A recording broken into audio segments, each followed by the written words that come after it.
Bienvenue sur Agora, votre portail vers l'inconnu et l'inexploré.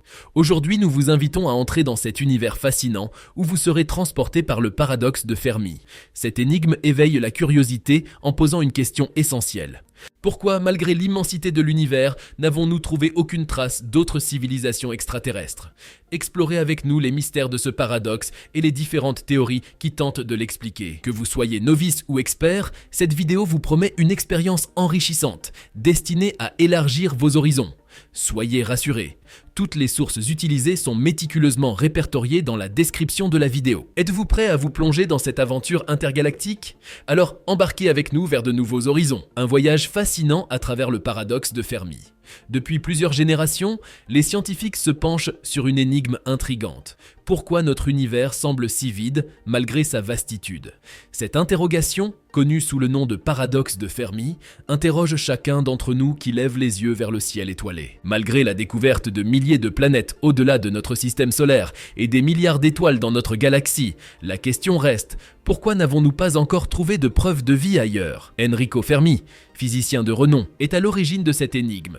Connu pour ses contributions majeures en physique, notamment la théorie du neutrino et la construction du premier réacteur nucléaire, il était réputé pour sa capacité à résoudre des problèmes complexes avec peu de données et des calculs astucieux. Dans un exemple célèbre, il a utilisé une méthode ingénieuse pour estimer la puissance de la première explosion nucléaire en observant la distance parcourue par de petits morceaux de papier qu'il avait laissé tomber pendant l'événement. Cette observation lui a permis de calculer le changement de pression atmosphérique et, par conséquent, l'énergie libérée par l'explosion. Fermi aurait eu l'idée de son paradoxe lors d'un déjeuner en 1950, où il aurait posé la question « Où est tout le monde ?» Selon Herbert York, présent lors de ce déjeuner, il aurait soutenu cet argument par des calculs approximatifs, mais il n'aurait jamais approfondi la question sérieusement. Cette tâche aurait été laissée à l'astrophysicien Michael Hart, qui aurait effectué des calculs plus rigoureux dans un article publié en 1975.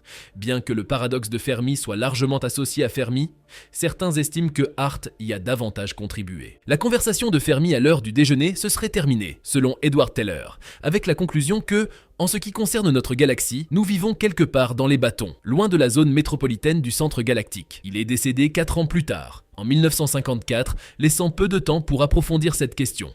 Son idée a néanmoins stimulé la recherche dans divers domaines scientifiques, notamment la recherche d'intelligence extraterrestre, SETI. Habitué aux estimations rapides en physique, il aurait probablement calculé rapidement le temps nécessaire à une civilisation croissante dans la galaxie pour coloniser toutes les étoiles, même en voyageant à des vitesses relativement faibles. Bien qu'il n'ait rien publié sur ce sujet, son questionnement a influencé ce que nous appelons aujourd'hui le paradoxe de Fermi. Ce paradoxe a été évoqué par l'écrivain britannique de science-fiction regretté, Sir Arthur C. Clarke, qui a déclaré « Deux possibilités existent, soit nous sommes seuls dans l'univers, soit nous ne le sommes pas. Les deux sont tout aussi terrifiants. » Ainsi, le paradoxe de Fermi expose l'idée qu'une civilisation avancée pourrait potentiellement coloniser toute la Voie lactée en moins de 100 millions d'années. Cela suppose que chaque planète envoie des missions d'exploration et de colonisation, créant ainsi une sorte de réaction en chaîne.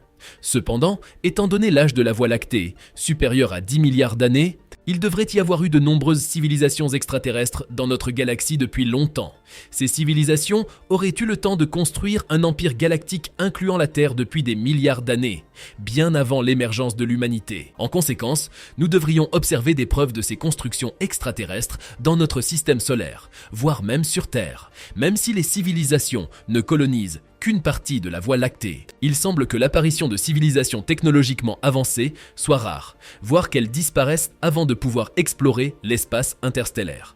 De nombreux scientifiques espèrent résoudre ce paradoxe en explorant diverses possibilités. Les clés de l'énigme de Fermi, des solutions prometteuses. De nombreuses théories ont été avancées pour tenter de résoudre le paradoxe de Fermi. Deux chercheurs, l'un affilié à la Carnegie Institution for Science et l'autre à l'Institut de technologie de Californie, ont développé une hypothèse intéressante pour expliquer pourquoi aucune civilisation extraterrestre n'a encore visité notre planète. Dans un article publié dans le Journal of the Royal Society Interface, Michael Wong et Stuart Bartlett avancent l'idée que l'échelle superlinéaire pourrait être la raison derrière ce silence cosmique. Ils ont étudié les modèles de croissance et de déclin des civilisations humaines à travers l'histoire, ainsi que l'évolution des grandes villes, et ont formulé l'hypothèse que les civilisations extraterrestres pourraient atteindre un point où elles cesseraient d'explorer ou de coloniser de nouveaux mondes en raison de contraintes énergétiques insurmontables. Selon leur théorie, cette croissance exponentielle pourrait les conduire à une singularité, un point de non-retour où leur civilisation s'effondrerait irrémédiablement. Ils soulignent également que si ces civilisations étaient de plus proches de nous, nous pourrions détecter plus facilement leurs signaux énergétiques massifs, mais la distance rend cette détection improbable.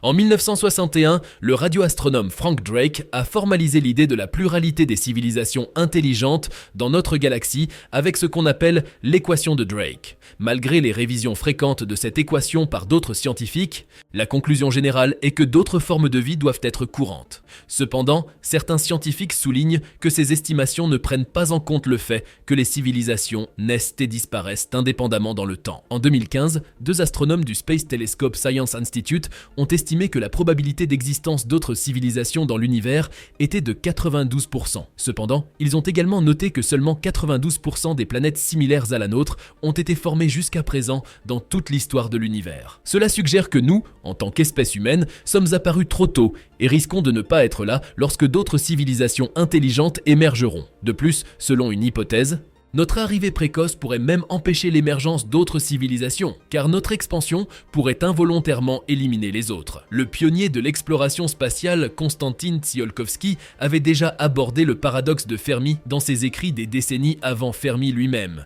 En 1933, il écrivait que des êtres extraterrestres, beaucoup plus avancés que nous, trouveraient aussi peu d'intérêt à communiquer avec nous que nous en aurions à communiquer avec des loups, des serpents ou des gorilles. Plus tard, en 1973, le radioastronome John Ball a exprimé une vision similaire, suggérant que les extraterrestres nous considèrent peut-être comme des spécimens à observer dans un zoo cosmique. Ainsi, l'hypothèse du zoo cosmique, selon laquelle des civilisations extraterrestres nous observent sans se manifester, nous percevant comme des spécimens dans une réserve naturelle, a été explorée en 1977 par Thomas Kuiper et Mark Morris. Ils ont avancé l'idée que les extraterrestres nous maintiennent à l'écart jusqu'à ce que nous puissions offrir quelque chose d'utile. Ces concepts continuent d'être débattus par certains scientifiques, mais lorsqu'ils sont examinés dans le cadre des simulations, il semble improbable que toutes les civilisations de la galaxie puissent synchroniser un tel isolement délibéré. L'hypothèse du zoo et celle du planétarium sont deux idées connexes, mais cette dernière est plus troublante. Elle suggère que notre univers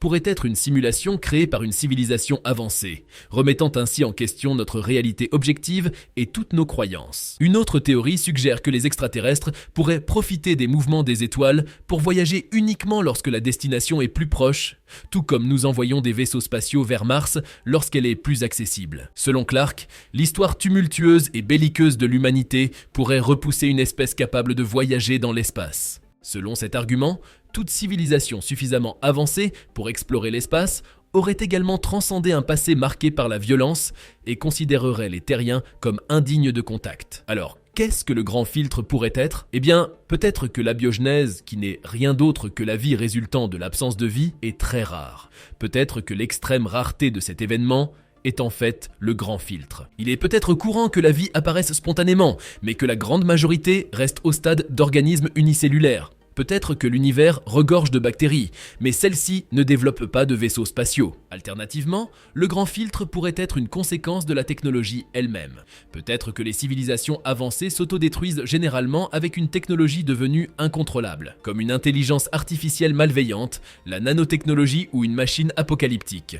L'humanité est déjà capable de se détruire par une guerre thermonucléaire mondiale. Et malheureusement, de tels événements d'extinction pourraient être pratiquement inévitables dans l'univers. Le grand filtre pourrait également être un événement extérieur qui ne dépend pas du degré d'avancement de l'espèce. Par exemple, l'impact d'un astéroïde géant ou d'une planète errante, un sursaut gamma proche ou une supernova intrusive pourrait potentiellement éradiquer toute vie sur Terre ou sur toute autre planète. Aucune technologie actuelle ne pourrait empêcher ces événements de se produire, même si nous avions été prévenus. Une autre possibilité est qu'il soit extrêmement improbable que plus d'une étape du grand filtre se produise. Cela rendrait extrêmement difficile pour une civilisation d'atteindre le niveau de technologie nécessaire pour maîtriser les voyages interstellaires. L'humanité a-t-elle franchi le grand filtre? Si le grand filtre est déjà derrière nous, c'est une bonne nouvelle pour l'avenir de notre espèce. Cela signifie que nous avons peut-être surmonté les défis cruciaux. Dans ce cas, l'univers pourrait être à notre portée, mais si le grand filtre reste à venir, cela pourrait être un présage sombre pour nous. D'un côté positif, certains voient notre solitude apparente dans l'univers comme un signe favorable,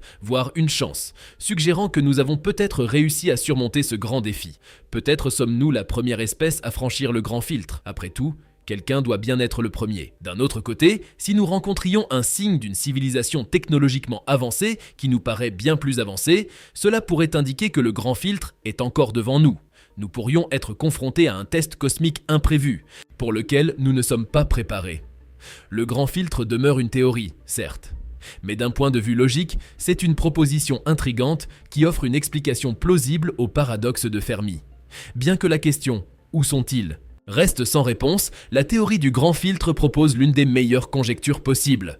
Cependant, cela ne répond pas à la question de savoir si nous avons déjà passé le grand filtre. Lorsque Fermi a posé son paradoxe dans les années 50, il n'aurait pas pu anticiper l'émergence rapide du cyberespace avec l'avènement d'Internet. C'est dans ce domaine virtuel, aussi captivant pour certains que l'espace lui-même, que le futurologue John Smart a cherché une réponse au paradoxe de Fermi avec son hypothèse de la transcendance. Cette hypothèse suggère que les espèces évoluées finiront par délaisser l'exploration physique pour transcender l'espace-temps au profit des mondes virtuels. L'exploration de l'espace extra-atmosphérique, qui a toujours fasciné les sociétés depuis les temps anciens, pourrait perdre son mystère infini pour l'humanité. En revanche, les espèces de très avancées pourraient se tourner vers un espace intérieur. L'idée de Smart a un attrait captivant, l'idée que notre propre conscience pourrait être l'ultime destination. En un sens, le paradoxe de Fermi offre une explication à la crainte suscitée par le ciel nocturne, avec son potentiel infini de vie dans l'immensité de l'espace.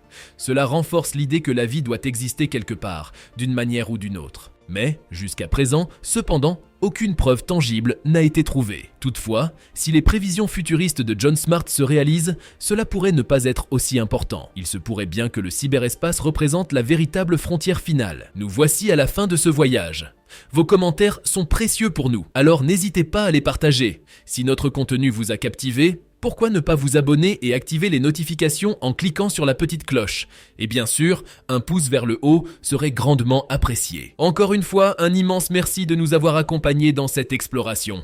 Nous avons hâte de vous retrouver très bientôt sur Agora pour de nouvelles découvertes passionnantes.